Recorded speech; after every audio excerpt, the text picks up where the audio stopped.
Buongiorno,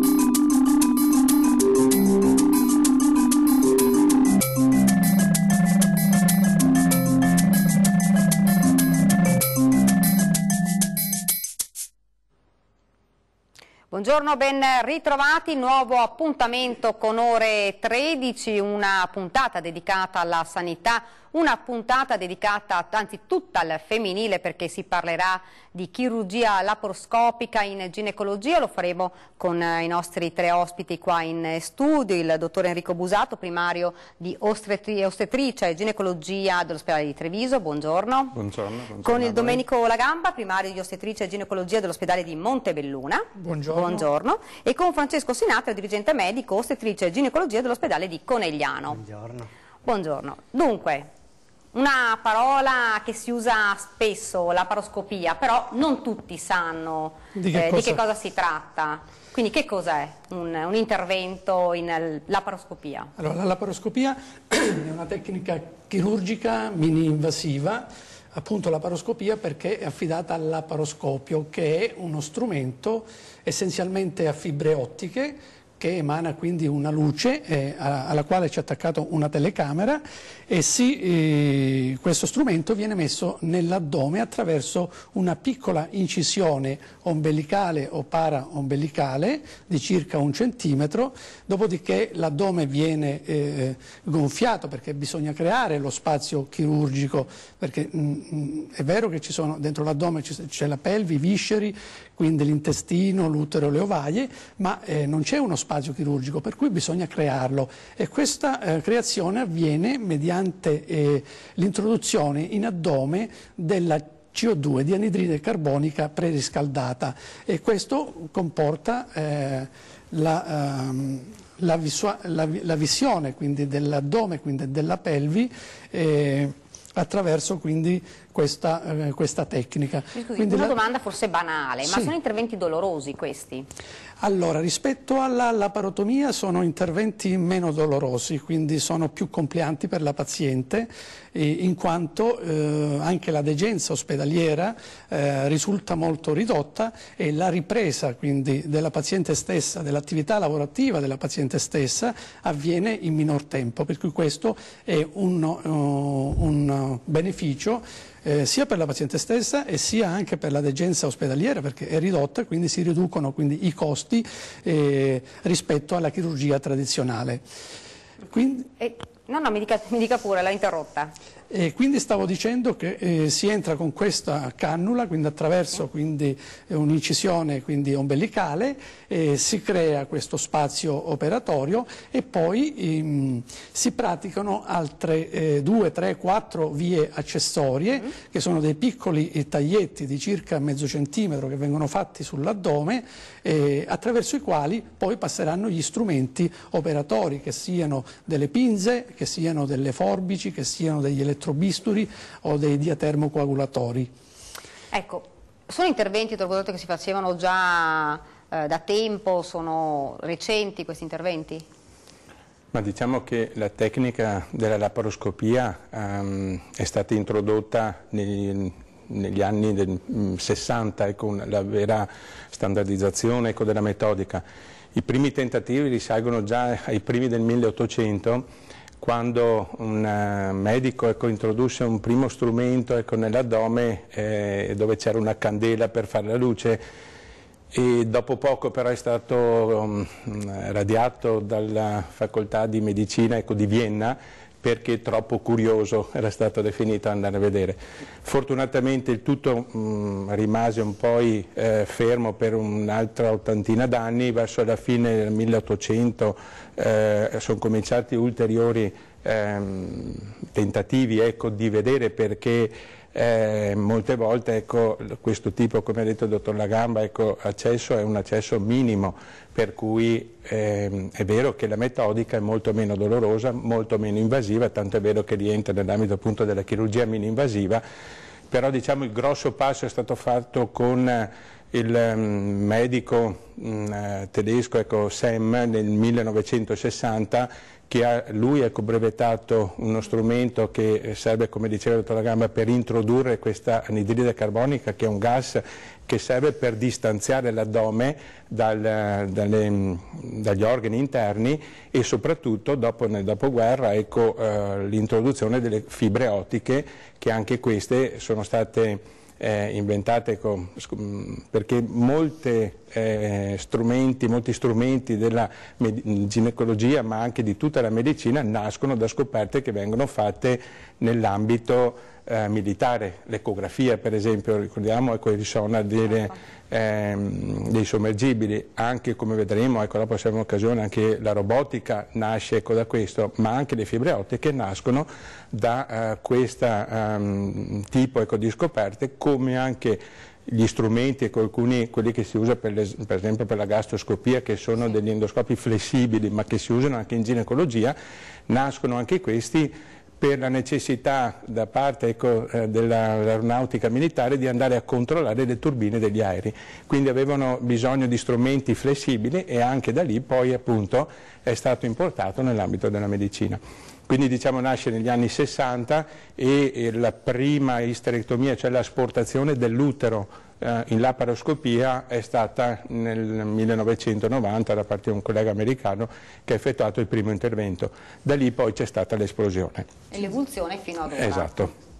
Diciamo che il primo intervento, diciamo, ufficiale pubblicato è stato nel 1987 da un medico francese, Philippe Mouret, di Lione, che fece un intervento chirurgico in laparoscopia. Quella è stata l'ufficializzazione, anche se rivendichiamo questa cosa noi altri ginecologi, perché ancora prima avevamo fatto noi la celioscopia, cioè eravamo noi che per lo studio dell'infertilità si era andati a vedere, mettendo appunto uno strumento a fibre ottiche che ancora non c'erano, una telecamera dentro l'addome, per vedere quale poteva essere la problematica che portava alla sterilità femminile. Per cui c'è un pochettino una diatriba tra i ginecologi e i chirurghi sulla attribuzione di questa tecnica. È ovvio che oggi tutto il comparto chirurgico, dagli ortopedici agli otorini, laringoiatri, utilizzano questa tecnica. Ed è una tecnica che si utilizza adesso maggiormente rispetto all'intervento tradizionale. Certo, certo. Nella nostra divisione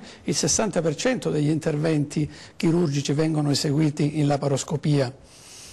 Sono tanti, 60%. Sì, perché oggi diciamo che sta un pochettino ribaltando quella che era la chirurgia tradizionale.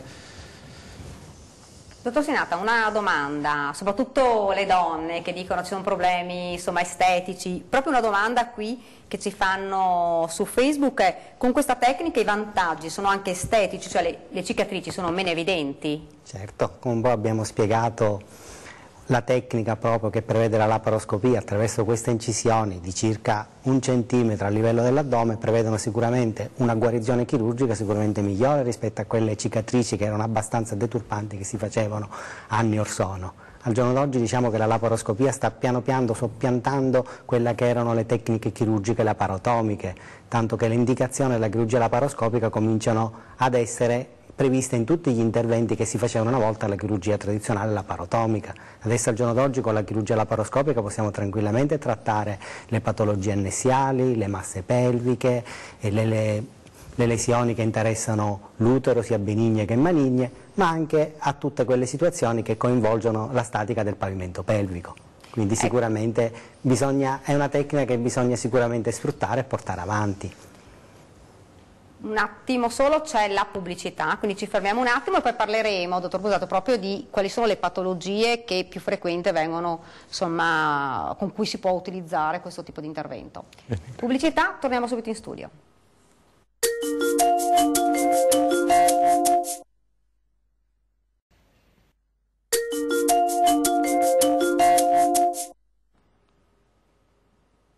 Rieccoci nuovamente in studio con Ore 13, stiamo parlando di chirurgia laparoscopica in ginecologia e appunto stavo chiedendo al dottor Busato quali sono le patologie che vengono trattate con questo tipo di intervento.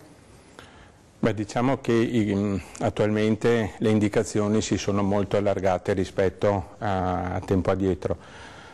Quasi tutto si può fare in laparoscopia e soprattutto possiamo dividere la patologia benigna e la patologia maligna. Per quanto riguarda la patologia benigna, di sicuro attualmente trova indicazione i fibromi uterini, anche se qui dobbiamo fare una precisazione perché c'è stata qualche anno fa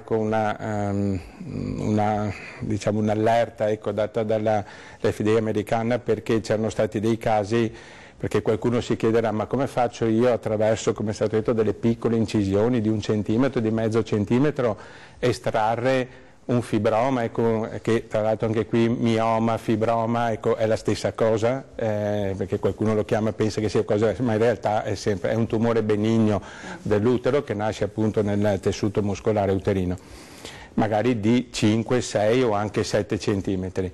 Beh, c'è la possibilità, perché proprio grazie all'evoluzione della tecnica c'è uno strumento particolare che permette di fare delle fette del fibroma e quindi di estrarle attraverso questo piccolo taglio di 1,5 centimetri, questo è leggermente superiore a quelli che normalmente vengono usati, perché deve servire proprio a introdurre questo strumento che si chiama morcellatore.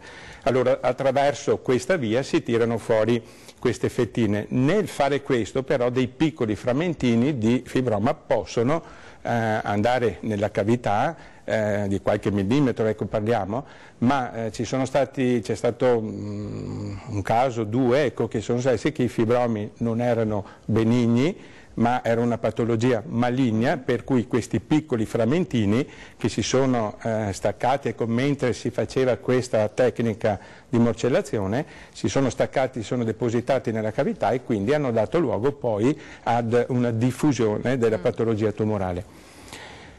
C'è stato quindi un po' all'inizio un blocco, dopo è stato visto che il numero veramente è stato, sono casi molto bassi, però questo ha dato poi luogo a tutta una serie di ulteriori ricerche, ulteriori anche scoperte, mediante i quali attualmente si usa un sacchettino all'interno del quale viene fatta questa procedura di morcellazione, e quindi anche di questi piccoli frammenti rimangono all'interno del sacchetto, e quindi quando si estrae anche il sacchettino tutto quanto è rimasto dentro e non è andato al di fuori della cavità, non ci sono stati piccoli frammenti.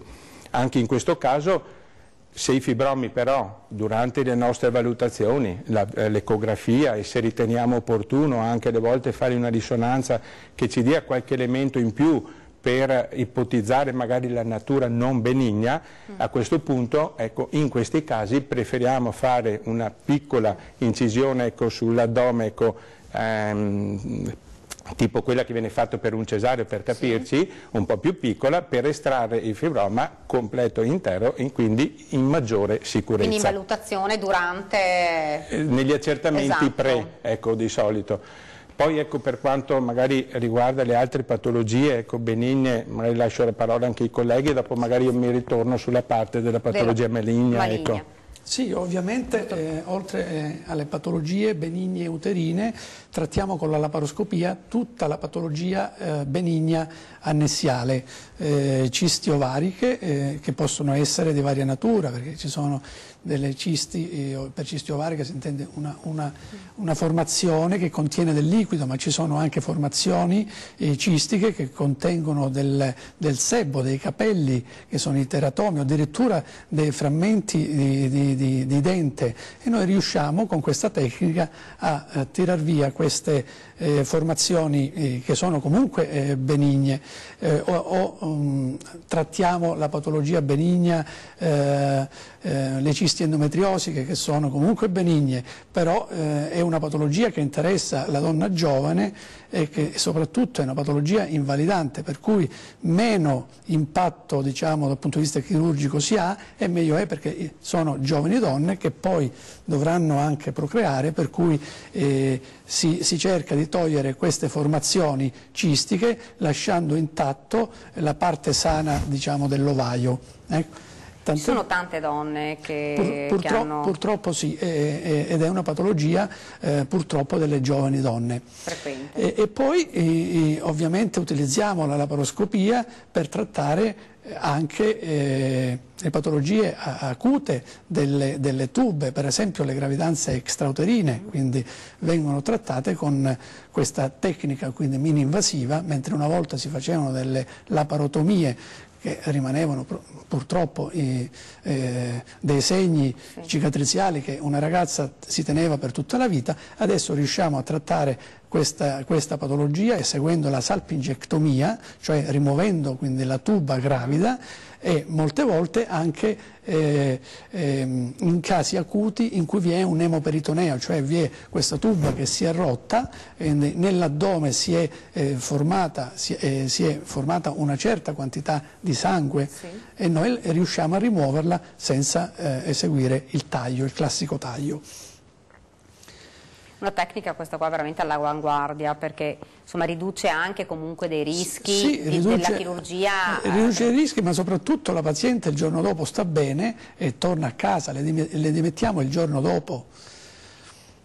O anche oggi si fa tanto uso della laparoscopia per la sterilizzazione, la richiesta di sterilizzazione. Le donne che ormai hanno avuto 3-4 figli si rivolgono a noi per questa procedura, perché così possono quindi stare tranquille, diciamo, dal punto di vista e soprattutto noi una volta facevamo una diatermocoagulazione delle tube, adesso preferiamo toglierle, così si esclude anche quella piccola possibilità che da quella tuba possa un giorno nascere una neoplasia maligna, perché ci sono alcuni studi che dicono che alcune patologie maligne dell'ovaio originano proprio dalla tuba, quindi quando queste donne ci richiedono la sterilizzazione, noi consigliamo di rimuoverle. E si può fare con questa tecnica? Si può fare con questa tecnica, e il pomeriggio stesso o al massimo il giorno dopo vanno a casa. Per un intervento invece tradizionale, quanto sarebbe stata invece la convalescenza? Per un intervento per una cisti ovarica o un intervento di salpingectomia anche 4-5 giorni. Quindi insomma si riduce un po' il tempo di ripresa soprattutto. Esatto. Si riduce la degenza ospedaliera, quindi con una riduzione anche dei costi per la sanità. Certo. Tu prima ci diceva che aveva portato delle slide, se la regia ce le manda in onda magari possiamo commentarle insieme. Sì, credo che ecco, qui abbiamo una rappresentazione di quella che è la strumentazione che attualmente noi utilizziamo e che quasi tutti i centri che fanno la laparoscopia utilizzano. In alto si vede una fonte luminosa perché abbiamo necessità di avere un'illuminazione. Si usava lo xenon come fonte luminosa, attualmente è stata sostituita dalla luce a LED, lampadine che oramai stanno sostituendo tutte quelle vecchie a filamento, anche nell'ambito della laparoscopia sono entrate abbastanza con vigore. Poi subito sotto abbiamo la strumentazione che serve per introdurre quel gas che veniva accennato prima, che è la CO2, che è l'anidride carbonica, in cui c'è una strumentazione che mantiene sempre, perché deve essere una pressione sempre costante. Anche qui con gli anni abbiamo visto che quanto più bassa è la pressione, tanto meno dolore hanno dopo, tanto meno richiesta di terapia per i dolori c'è, ma soprattutto anche quel fastidio che negli anni addietro lamentavano le persone che facevano la laparoscopia alla spalla destra, che era un dolore riflesso per irritazione del nervo frenico a livello del diaframma, ed era un dolore molto fastidioso che passava con farmaci importanti.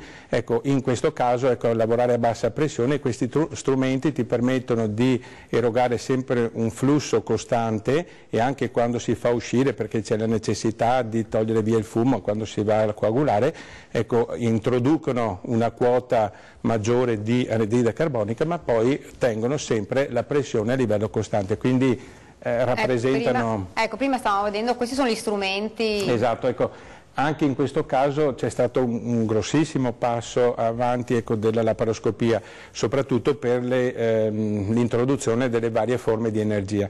Una volta si usava la cosiddetta, la chiamavamo energia monopolare, cioè che era un'energia che aveva necessità, quando la paziente entra in sala operatoria, chi ha avuto questa esperienza, ecco, viene sempre messo una placca, ecco, un adesivo a livello solitamente della coscia, la parte esterna. Ecco, questo non è altro che un elettrodo che serve per fare sì che il polo positivo e negativo di questa corrente, ecco, trovi la sua fuga. Però questa corrente ha anche delle caratteristiche non positive, cioè essendo una corrente che necessita di uscire dal corpo, alle volte, ecco, va a diradarsi in strutture molto vicine a dove si va a coagulare, anche di qualche centimetro, per cui può procurare dei danni cosiddetti termici. È stata introdotta quindi successivamente l'energia bipolare, dove è la pinza stessa, ecco, che funge, non serve nemmeno la placca in questi casi, e attualmente, ecco, le tecniche degli ultrasuoni, della radiofrequenza hanno veramente ridotto al minimo tutti i rischi correlati con l'utilizzo dell'energia. Sono strumenti che avete visto piccoli, che passano in un diametro di 5 mm, ma addirittura attualmente ci sono, adesso dovremmo utilizzarle, anche adesso hanno fatto gli strumenti di 2 mm con i quali è possibile addirittura asportare l'utero con le ovaie, utilizzando quindi una minima incisione che non necessita nemmeno anche di mettere un punto di sutura, per cui il dolore nella fase post-operatoria, ma soprattutto, ecco, la formazione di aderenza, perché il grosso problema, cioè una volta c'era il detto grande taglio, grande chirurgo, adesso si è un po' capovolto, ecco, perché quanto più piccolo è il taglio, tanto minore complicanza, ecco, si possono dare. È un grossissimo passo avanti questo per la chirurgia, sicuramente. Un altro minuto di pubblicità, poi torniamo di nuovo in studio.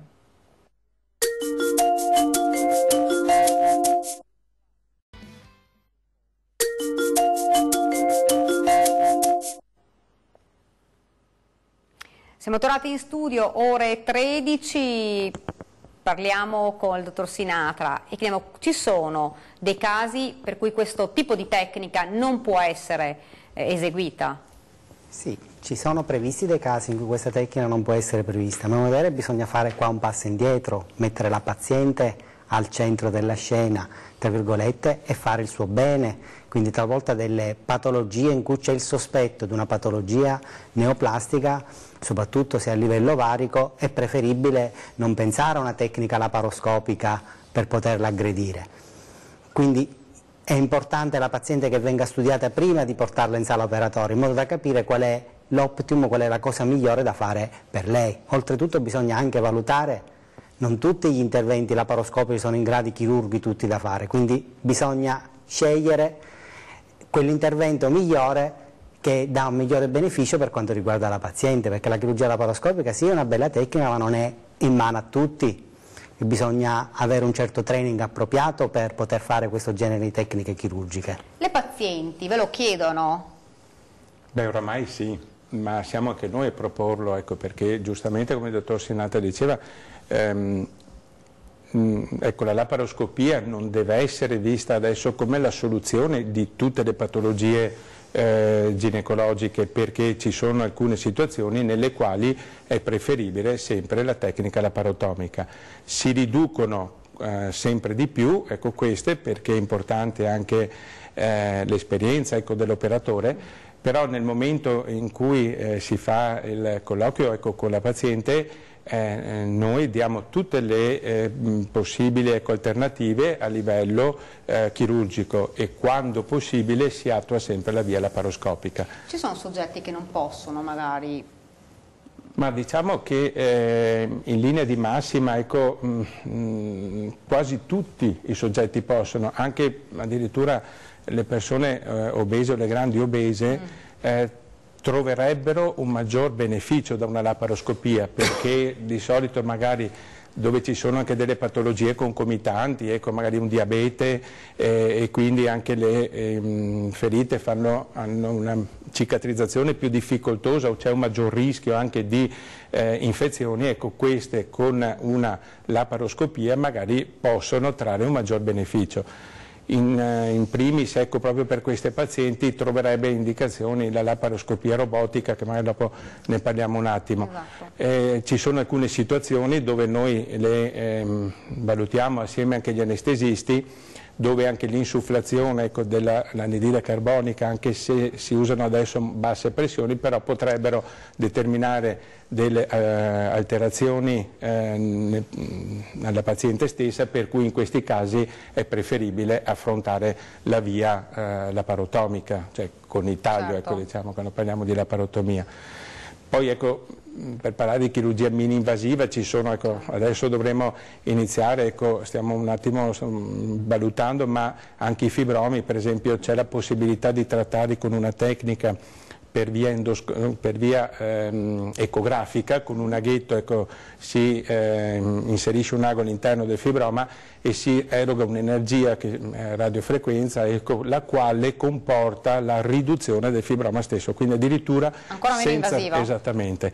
Questo, ecco, vedremo, ecco, perché adesso stiamo valutando i casi che abbiamo trattato, se sarà una metodica che effettivamente potrà avere dei vantaggi, come la letteratura però ci dice. A quel punto, ecco, anche la laparoscopia sarà per alcune situazioni, ecco, spodestata da questa tecnica, perché giustamente noi dobbiamo valutare il bene della paziente. Quanto meno invasivo posso essere, maggior beneficio, io devo farlo, insomma, indipendentemente che a me piaccia la laparoscopia o a qualche collega, ecco, piaccia la laparotomia. Io devo cercare di dare il meglio e il massimo per quella paziente. È veramente un'evoluzione continua questo tipo di tecnica. Sì, è anche difficile per noi però stare sempre aggiornati, ma bisogna farlo, ecco, certo. Perché dobbiamo cercare di dare il massimo, ecco, delle disponibilità. Volevo aggiungere? Sì, poi volevo chiederle una cosa dopo. Sì, diciamo che qualche volta può essere importante anche a livello diagnostico, perché qualche volta ci troviamo davanti una massa sospetta che non sappiamo se vira verso la benignità o verso la malignità.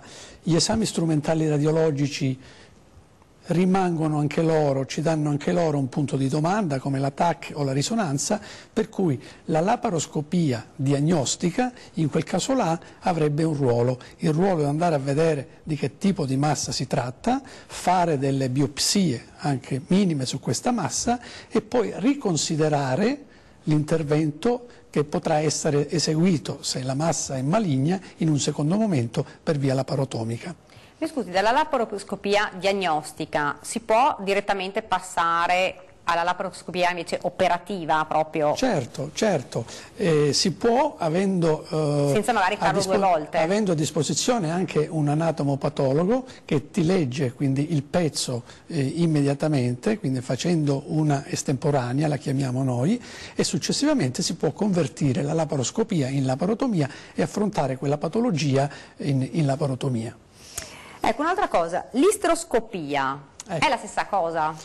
L'isteroscopia più o meno sfrutta lo stesso principio, però anziché andare a guardare con queste fibre ottiche all'interno della cavità addominale, nella cavità pelvica, si va all'interno della cavità uterina.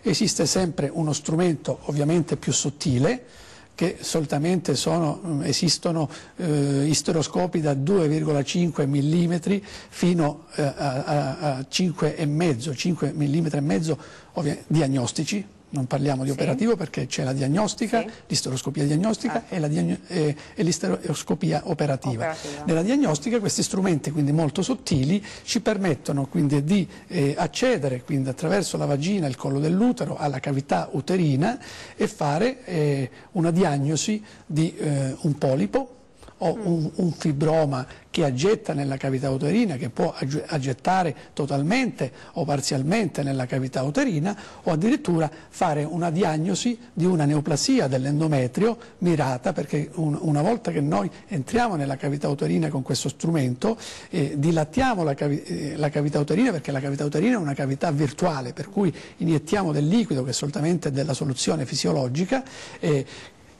questo ci permette la visione di tutta la cavità uterina, in cui noi possiamo, se c'è una neoplasia maligna in un angolino, possiamo con una biopsia mirata prendere quel pezzetto e farlo analizzare e poi trattare la patologia in un secondo momento anche per via laparoscopica. Noi stiamo rivedendo le immagini delle slide, se ce le può riproporre un attimo la regia. Eccolo qui. Questo, dottor Busato. Sì, questo è uno strumento che utilizziamo quando facciamo l'isterectomia laparoscopica, che è uno strumento che serve per mobilizzare l'utero, perché quando noi operiamo in laparoscopia abbiamo anche la necessità che l'utero venga spostato, lateralizzato o spostato in alto per permettere di accedere, perché logicamente avendo tutti strumenti piccoli dobbiamo essere aiutati. Ecco, questi per esempio sono gli accessi che normalmente noi ginecologi effettuiamo, ecco, quello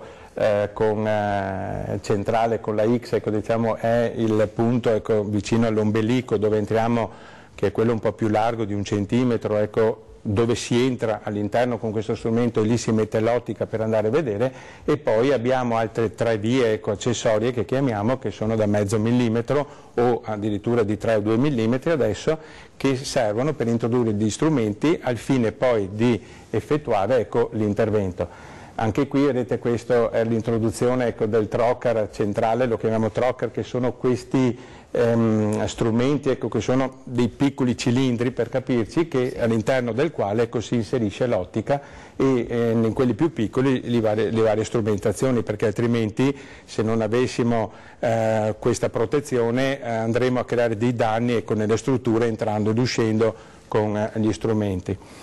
Quindi credo che da questo punto di vista veramente la tecnica è in continua evoluzione, come lo è anche per quanto riguarda gli interventi stessi, perché anche una volta i tumori ginecologici non venivano trattati. Attualmente, ecco, abbiamo anche per esempio, ecco, quello che il dottor Lagamba accennava, per quanto riguarda alcuni tumori, ecco, soprattutto quelli ovarici,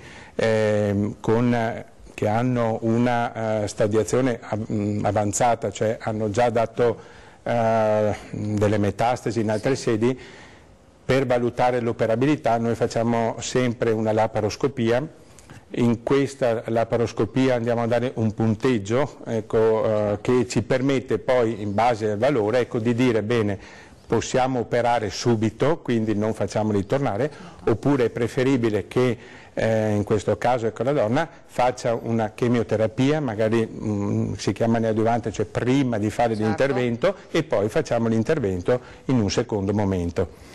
Ecco, mi viene una domanda, magari, dottor Sinata, che tipo di anestesie si fanno quando si fanno questo tipo di interventi in laparoscopia? Volevo intanto aggiungere un altro concetto che secondo me è importante. Beh, che una chirurgia laparoscopica, una chirurgia la possiamo considerare moderna, però in parte si basa anche di quello che è previsto dalla chirurgia tradizionale laparotomica. Sono sempre i soliti concetti base che bisogna sempre tenere a mente, che sono i concetti della trazione, della controtrazione, della ricerca del piano di clivaggio, dell'emostasi, ma il tutto prevede una perfetta conoscenza del piano anatomico e dove stiamo andando a lavorare. Da questo punto di vista la laparoscopia è l'esaltazione di questo, perché attraverso un'immagine ingrandita ci permette proprio di capire bene, attraverso anche un maggiore impatto chirurgico, quello che abbiamo da fare. Circa l'anestesia, la domanda che lei mi faceva, l'anestesia è prevalentemente un'anestesia generale, però e pur sempre abbiamo la necessità di una minore quantità di anestetico rispetto a un'anestesia che verrebbe fatta con una laparotomia, diciamo un intervento classico. Quindi da un certo punto di vista per la paziente ci sono sicuramente dei vantaggi. Dei benefici anche quando si sveglia, insomma, che di solito con l'anestesia più pesante, tradizionale, insomma, magari può creare un problema. Prima ci diceva che aveva portato anche un video, se la regia ce lo può fare, se abbiamo il tempo, oppure sì. Sì, ecco, ho portato questo video che rappresenta, ecco, l'evoluzione prossima della chirurgia. Questo è la chirurgia robotica, ecco, che si parlava prima. Anche questa tecnica è una tecnica che nasce perché inizialmente era stata usata in Afghanistan quando i soldati americani che necessitavano di interventi difficili venivano operati nella sede, però da chirurghi che erano negli Stati Uniti. Mediante il satellite si collegavano e loro vedevano le immagini e quindi tramite la chirurgia e la robotica riuscivano a fare l'intervento. Questo poi ha comportato anche l'introduzione negli ospedali, anche da noi è presente. Che vantaggi ha la chirurgia robotica? Questo tra l'altro è l'ultimo modello perché prevede un unico accesso, quindi l'accesso ombelicale, nessun altro accesso di trocar accessorio che abbiamo visto, ma vedete come quella che si muove adesso è la fonte luminosa e con le pinze che sono snodabili e che permettono di essere mosse in maniera estremamente precisa, permette di fare tutto l'intervento mediante un'unica piccola incisione di 1,5 centimetri. Ecco, ci fermiamo un attimo, c'è la pubblicità, però subito dopo riproporremo di nuovo questo video, così ci spiega anche esattamente che cosa il medico quindi a quel punto fa rispetto all'utilizzo di questo robot. Certo. Pubblicità.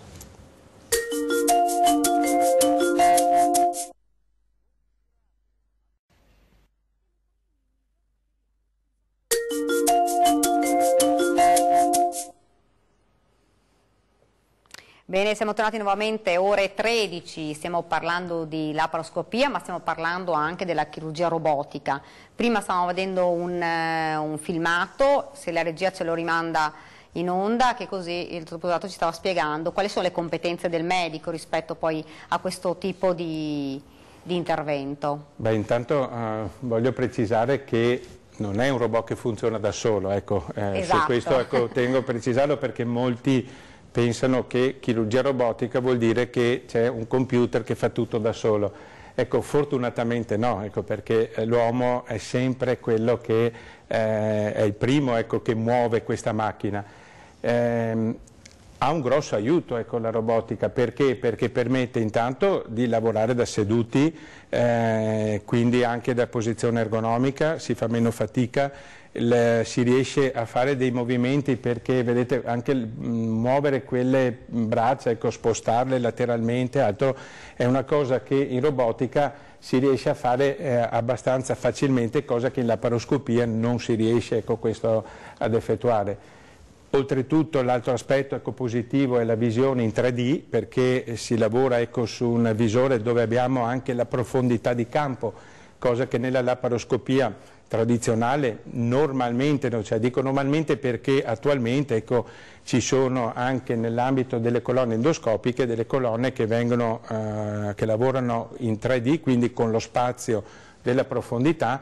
Questo permette di far sì che alcuni nostri movimenti siano più rapidi, perché è un lavoro, noi lavoriamo su un piano altrimenti senza la profondità, ed è un'elaborazione che il nostro cervello deve fare per capire quanto andare in profondità, ma è un lavoro che facciamo noi, certo. E quanto più si è esperti tanto più facile è.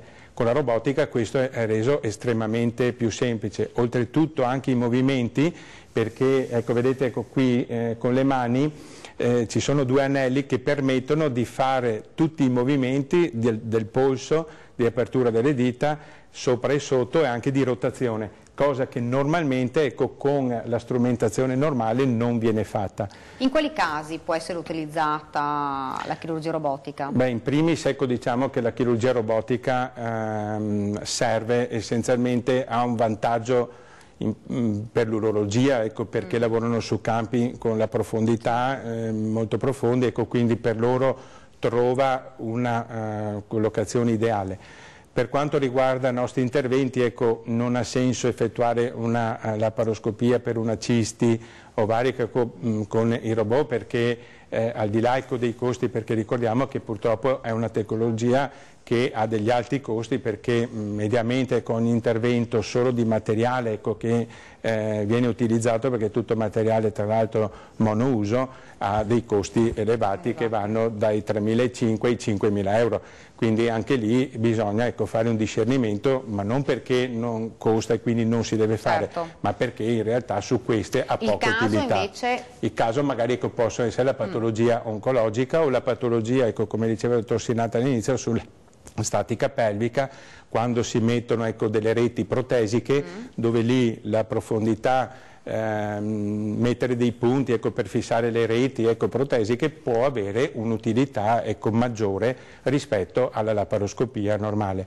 È anche vero che con l'avvento della 3D nelle colonne laparoscopiche, anche e addirittura del 4K, che è una maggiore definizione, che è quasi come riuscire a vedere in 3D, permette di far sì che questo tipo di chirurgia abbia quasi lo stesso livello. È logico che sono interventi che con la robotica, per esempio la robotica ha sicuramente un grosso vantaggio nelle pazienti obese o nelle grandi obese, perché permette di svolgere interventi con una maggiore facilità rispetto anche alla chirurgia tradizionale e la chirurgia laparoscopica. Potrà essere il futuro questo? Io credo che nel momento in cui avremo anche macchinari che porteranno una concorrenza, perché adesso c'è un'unica ecoditta che sarà, magari fra qualche anno dovrebbe uscire già un altro e fra poco un altro ancora, credo che i costi si abbasseranno, per cui anche in questo caso potrebbe essere. È più facile lavorare con robot che non con la laparoscopia, però, perché un chirurgo abituato con la chirurgia tradizionale con robot trova in movimenti che sono più consoni con la sua formazione nella laparotomia. La laparoscopia invece prevede un training di apprendimento che è maggiore rispetto alla robotica. Ecco, tornando a parlare di laparoscopia, si può utilizzare questo tipo di intervento nelle donne in gravidanza? La risposta è sì. La chirurgia laparoscopica è possibile utilizzarla sia come indagine diagnostica ma anche come indagine terapeutica nel corso della gravidanza, solo che ovviamente vanno prese un po' delle precauzioni considerando la crescita dell'utero gravidico nel corso della gravidanza. Come range direi all'incirca fino a 20 settimane, però va valutato caso per caso in base a cosa fare. Ecco, mi è arrivata adesso una domanda, la faccio a lei. Dice, ho letto che le complicazioni derivanti dalla laparoscopia va dallo 0,2 al 10,3%, perché ha un range così grande? Dice, quali sono i problemi legati alla documentazione e rilevamento delle complicazioni? È una bella domanda. È una bella domanda, sì. Dipende innanzitutto dal tipo di intervento che si deve seguire. Ovviamente più l'intervento è indaginoso, maggiore è la possibilità che tu abbia una complicanza. Un conto è fare una cisti ovarica, un conto è eseguire un intervento per una neoplasia uterina che prevede l'asportazione di tutti gli linfonodi pelvici fino agli otturatori, che potrebbe creare qualche problema di complicanze sia per quanto riguarda lesioni vascolari o lesioni ureterali o addirittura lesioni di qualche nervo, per cui è ovvio che quella è una statistica, è una percentuale che varia in base al tipo di intervento che tu vai ad eseguire, perché un conto è fare interventi di minima sugli annessi e allora hai delle complicanze più basse, un conto è eseguire un intervento più indaginoso e le complicanze ovviamente aumentano. Complicanze vascolari, complicanze ureterali, perché il nostro nemico è l'uretere, per cui ogni volta che andiamo a trattare una patologia neoplastica abbiamo a che fare con questo tubicino che passa nella pelvi, che viene sulle rene, passa nella pelvi e arriva sulla vescica, per cui bisogna stare molto attenti, perché come diceva prima il dottor Busato, noi utilizziamo dell'energia che il più delle volte è un'energia elettrica che può anche a distanza di qualche millimetro creare una piccola scottatura a questo tubicino e poi avrai la complicanza dopo. Ecco, qual è quindi la maggiore complicanza che si può trovare in questo tipo? Le lesioni dell'uretere. Le lesioni? Sì. che però è una percentuale bassa, diciamolo. Esatto, è una percentuale bassa, ma ovviamente più indaginoso è l'intervento e maggiore è che questa possibilità si verifichi. È ovvio che bisogna stare molto attenti, perché l'energia elettrica si trasmette.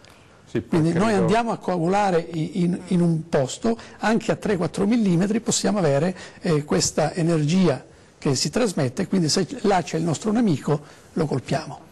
Sì, credo che poi anche bisogna fare una distinzione su questo aspetto, perché se parliamo di endometriosi pelvica, l'endometriosi è una malattia per cui le cellule all'interno dell'endometrio che normalmente dovrebbero stare in quella sede, non sappiamo ancora il motivo, però si localizzano al di fuori di questa struttura, quindi vicino alle ovaie o nei legamenti uterini, oppure a livello intestinale. In questi casi è importante capire perché questo tipo di interventi è quello che ha il maggior numero di complicanze, ma perché? Perché per togliere l'endometriosi anche a livello intestinale possono essere fatte delle lesioni a livello dell'intestino che magari non si vedono subito ma si vedono nei giorni, oppure anche all'interno dell'intervento stesso, per cui si accorge e si deve provvedere a risolvere la problematica. Ecco, siamo quasi in chiusura, io volevo chiedere un'ultima cosa, l'evoluzione quale sarà di questo tipo di intervento?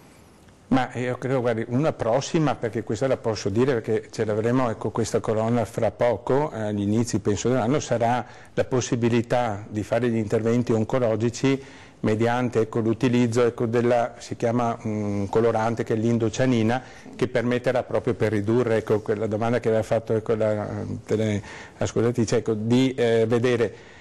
Possiamo ridurre le complicanze, soprattutto sulla patologia tumorale, quando il dottor Lagama parlava prima di rimuovere i linfonodi.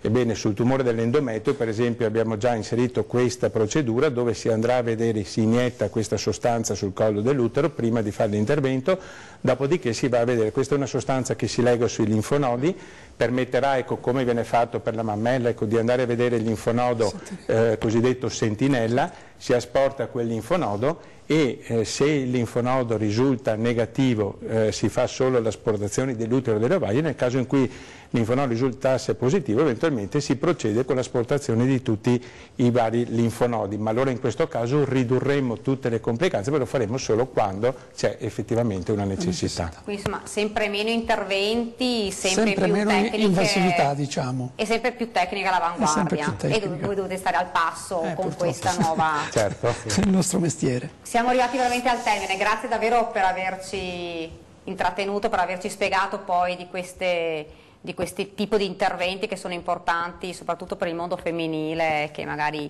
è più preoccupato quando deve subire un intervento. Grazie davvero per essere stati con noi, vi do appuntamento alla prossima puntata di Ore 13, grazie davvero per averci seguito e buona giornata.